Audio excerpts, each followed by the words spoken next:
Good morning दोस्तों, अनुष्ठान class में आप सभी का बहुत बहुत स्वागत है। KBS PRT में हिंदी के कक्षा 2 के पाठ्य पुस्तक सारंगी 2 को हम पढ़ रहे हैं, जिसमें हमने 2 चैप्टर को कंप्लीट कर लिया है। आज हम पढ़ेंगे तीसरे चैप्टर को, जिसका नाम है माला की चांदी की पायल। माला की चांदी की पायल, जिसे लिखा किसने है? जिसे लिखा है एनी बेसेंट ने। ठीक है, एनी बेसेंट ने। पैर के बेस पर क्या बना है? चांदी की पायल है। ठीक है, अब देखिए, आइए हम सभी इसको डिटेल से पढ़ते हैं। क्या चीज़ें हैं, क्या क्या इस चांदी की पायल में हुई है, उन सभी को आराम से पढ़ेंगे। हुस, माला किसको डराती है? बिल्ली को डराती है। हे करके वह अपनी नानी को डराती है। ठीक है, धप धप धप करके वह किसको डराती है? वह अपने छोटे भाई को डराती है। ठीक है, कौन डरा रही है? माला। ठीक है, नाम क्या है इसका? माला। ये ध्यान में रखिएगा।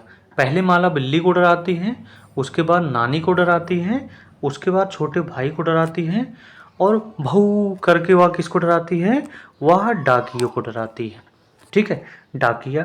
डाकिया का मतलब जो घर घर पर क्या पहुंचाता है, जो पत्र को पहुंचाता है, डाक को पहुंचाता है, उसे कहते हैं डाकिया। एक दिन माला की माँ ने उसे एक छोटी सी डिब्बी दी। डिब्बी का मतलब है छोटा बॉक्स होता है, जिसमें अंगूठी या ऐसे कुछ कोई सामान रखा होता है, उसको डिब्बी बोलते हैं। माला, यह तुम्हारे लिए है।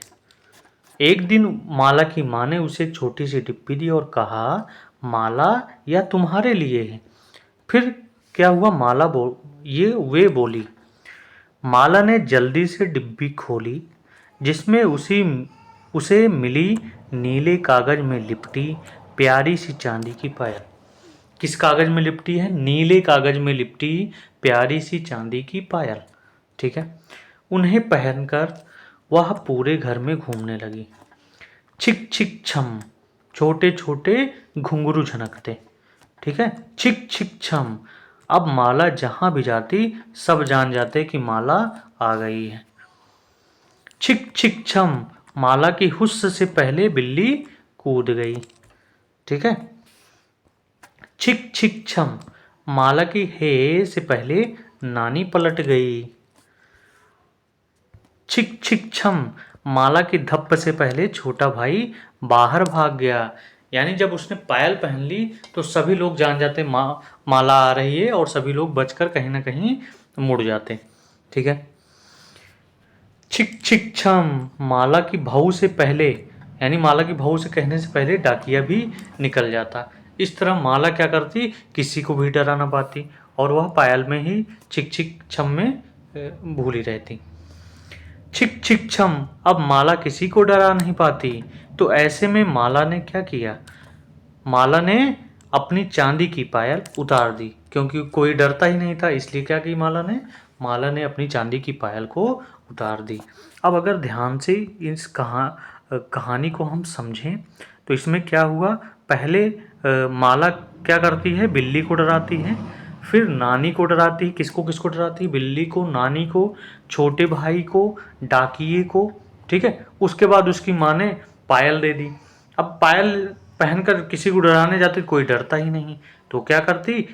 बाद में लास्ट में पायल उतार देती है। ठीक है, यही कहानी का थीम था। अब इस पे जो भी क्वेश्चन बनेंगे वो अगले सारे चैप्टर कंप्लीट होने के बाद आपको एक साथ क्वेश्चन प्रोवाइड कर दिए जाएंगे। ठीक है, साथ में ग्रामर पोर्शन पर ज़्यादा ध्यान देने की ज़रूरत है। ग्रामर पोर्शन और इंग्लिश ग्रामर पोर्शन पे बहुत ज़्यादा ध्यान दीजिएगा, क्योंकि पेपर इस बार सीटेट एग्ज़ाम जो CBSE बोर्ड करवाता है वो आपका पेपर बनाएगा, और पेपर बनना स्टार्ट भी है। ठीक है, जानकारी के हिसाब से। तो आप सभी अपनी तैयारी को मजबूत करते रहिए। ग्रामर पोर्शन बहुत ज़्यादा ही पढ़िएगा। ठीक है, ताकि आपको चीज़ें कंप्लीट रहें, और इसे धीरे धीरे पढ़ेंगे तो आपको ये चीज़ें याद हो जाएंगी। ठीक है, तब तक के लिए इस लेक्चर को यहीं पर